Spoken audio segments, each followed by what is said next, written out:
بہت ہی اہم اور مفید تجویزیں آپ کے سامنے پیش تکبیر! اللہ اکبر! نعرہ تکبیر! ارشد مدنی! ارشد مدنی! نعرہ تکبیر! جمعیت علماء ہند! جمعیت علماء ہند! نعرہ پیش کی گئی ہے۔ چند منٹ میں آپ سے کچھ عرض کروں گا۔ میرے بھائیوں اور بزرگوں،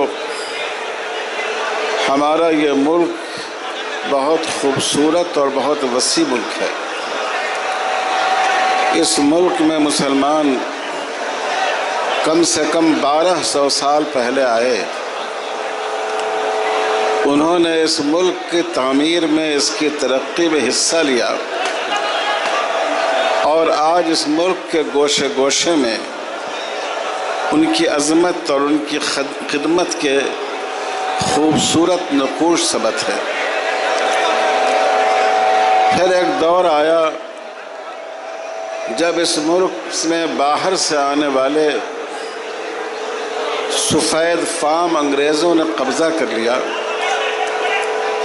مسلمان اس ملک میں آئے تھے، وہ یہیں بس گئے تھے، انہوں نے اس کی دولت کو یہیں استعمال کیا تھا، لیکن انگریز اس طرح آئے کہ انہوں نے یہاں سے دولت جمع کی اور اس کو سمندر پار اپنے ملک برطانیہ کو بھیجا،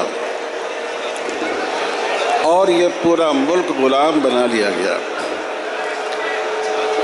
پھر اس ملک میں آزادی حاصل کرنے کی لڑائی شروع ہوئی، تو سب سے پہلی آزادی کی جنگ 1754 عیسوی میں ہوئی، جو سلطان ٹیپو شہید کے، جو سراج الدولہ کے والد نے لڑی، اور 1757 میں دوسری بڑی جنگ ہوئی جو مرشد آباد بنگال میں لڑی گئی۔ سراج الدولہ اس میں ہندوستان کے قائد تھے، اللہ تعالیٰ کو منظور نہیں تھا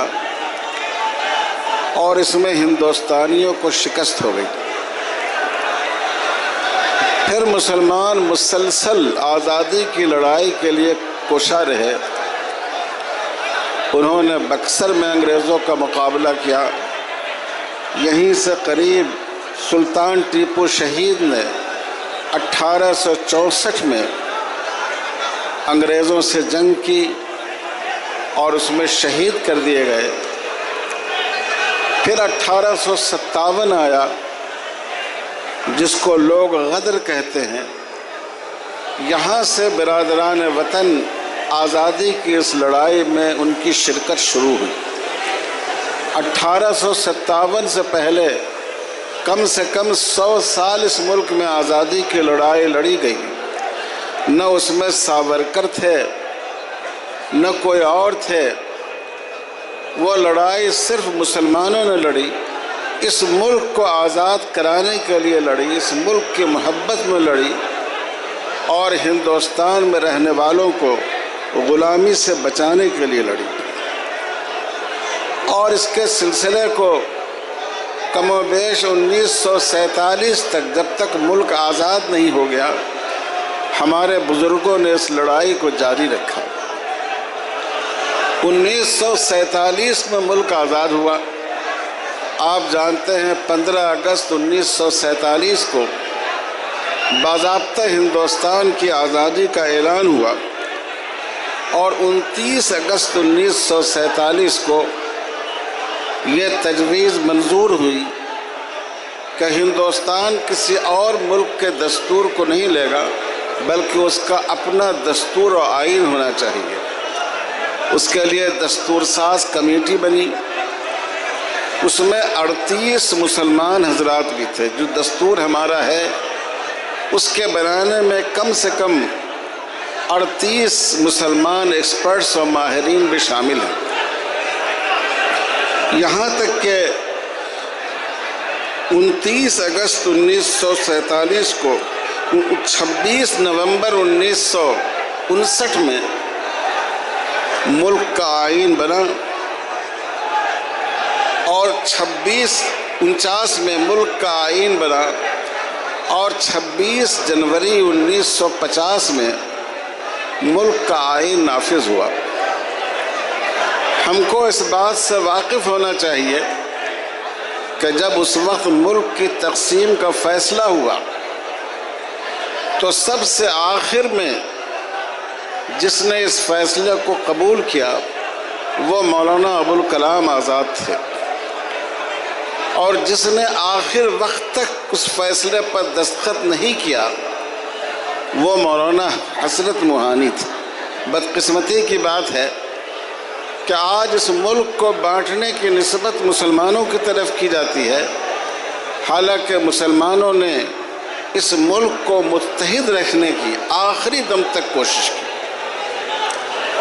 میرے بھائیوں، ملک کا یہ دستور اس تصور کے ساتھ بنایا گیا کہ یہ مختلف قوموں و تہذیبوں کا ایک گلدستہ ہو، مختلف مذہب کے ماننے والے، مختلف زبانوں کے بولنے والے اور مختلف تہذیبوں سے تعلق رکھنے والے ایک ساتھ مل کر بھائی بھائی بن کر اس ملک میں زندگی گزاریں، اور اسی لیے اس میں ایک حصہ فنڈامنٹل رائٹس کا رکھا گیا جس کی بعض دفعات کا حوالہ ابھی کئی تجویزوں میں آیا ہے۔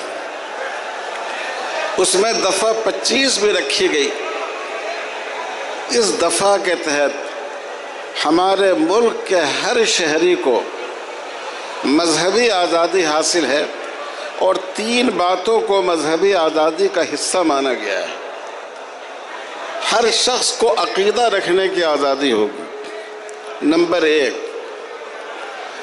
ہر شخص کو اپنے مذہب کی پریکٹس کی، اپنے مذہب پر عمل کرنے کی آزادی ہوگی۔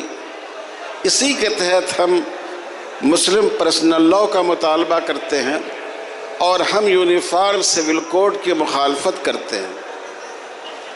اور تیسرے، ملک کے ہر شہری کو اپنے مذہب کی تبلیغ کی اجازت ہوگی، وہ دوسروں کو اپنے مذہب کے بارے میں بتائے، اس کی آزادی ہوگی۔